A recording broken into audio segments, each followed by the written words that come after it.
আসসালামু আলাইকুম এভরিওয়ান, স্বর্ণাজ কিচেনে আপনাদের স্বাগতম। আজকে আমি আপনাদের সাথে শেয়ার করব ময়দা আর আলু দিয়ে খুবই সহজ একটা নাস্তার রেসিপি। আশা করি ভিডিওটি ভালো লাগবে।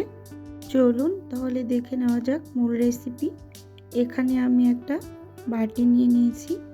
এখন এর মাঝে দিয়ে দেব 1 কাপ ময়দা। আমি এখানে ময়দা ব্যবহার করেছি, আপনারা আটা করতে পারেন। দিয়ে দিলাম স্বাদ মতো কিছুটা লবণ, 1 টেবিল চামচ রান্নার তেল। এখন হাত দিয়ে খুব ভালোভাবে এগুলোকে মিক্স করে নেব। এরকম ঘষে ঘষে ময়দাটাকে ভালোভাবে ময়াম দিয়ে নিতে হবে। মুঠ করলে যখন দলা পেকে যাবে বুঝতে হবে ভালোভাবে ময়াম দেওয়া হয়ে গেছে। এখানে আমি 1 কাপ নর্মাল পানি নিয়ে নিয়েছি, এটা কিছুটা পরিমাণ দিয়ে দিয়েছি। আর বাকিটা অল্প অল্প করে দিয়ে একটা ডো তৈরি করে নেব। এখানে আমার ডোটা তৈরি করা হয়ে গেছে।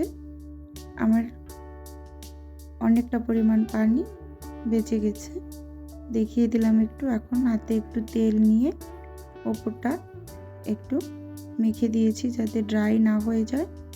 এখানে আমি ঢাকনা দিয়ে এটাকে ঢেকে সাইডে রেখে দেব।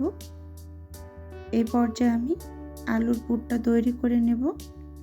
সেজন্য আমি আগে থেকে ছোট সাইজের 3টা আলু সেদ্ধ করে নিয়েছি। একটা কাঁটা চামচের সাহায্যে এগুলোকে ম্যাশ করে নিতেছি। এখানে কোনো শক্ত অংশ যেন না থাকে খেয়াল রাখতে হবে। দিয়ে দিলাম 1 টেবিল চামচ কর্নফ্লাওয়ার, 1/2 টেবিল চামচের থেকেও কম পরিমাণ জিরা গুঁড়া আর ধনিয়া গুঁড়া।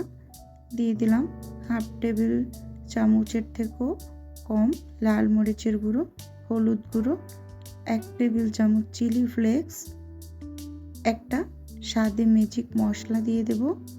এটার জন্য স্বাদটা অনেকটা ভালো আসে। এখানে আমি লবণ ইউজ করিনি, ম্যাগি মশলার ভিতরেই অনেকটা পরিমাণ লবণ থাকে, তাই লবণটা ব্যবহার করিনি।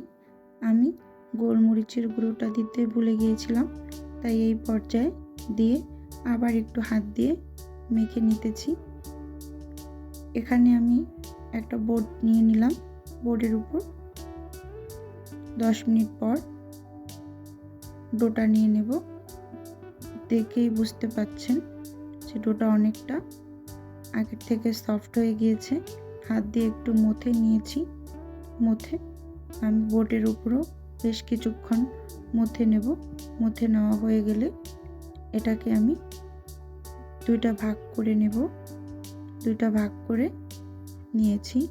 কোনোটা কম বেশি হয়েছে কিনা হাত দিয়ে একটু পরিমাপ করে নিয়েছি, একদম সমান করে নিলাম। এখন আমি একটা রুটি বেলে নেব। একটু মোটা করে রুটিটা বেলে নেব, অত একটা পাতলা করে রুটিটা বেলা যাবে না। কিছুটা মোটা করে রুটিটা বেলে এভাবে একটা স্টিলের গ্লাস দিয়ে আমি ছোট ছোট রুটি কেটে নিয়েছি। আপনারা এরকম স্টিলের গ্লাস অথবা কুকি কাটারের সাহায্য এগুলো এভাবে করে কেটে নিতে পারবেন। কেটে নেওয়া হয়ে গেছে প্রায়। একটা রুটি দিয়ে অনেকগুলো কেটে নিয়েছি। আপনারাও এভাবে বড় সাইজের একটা রুটি তৈরি করে অনেকগুলো কেটে নেবেন, তাতে নাস্তাগুলো তৈরি করতে অনেকটা সুবিধা হয়। আমি আলুর পুরটা রেডি করে রেখেছি।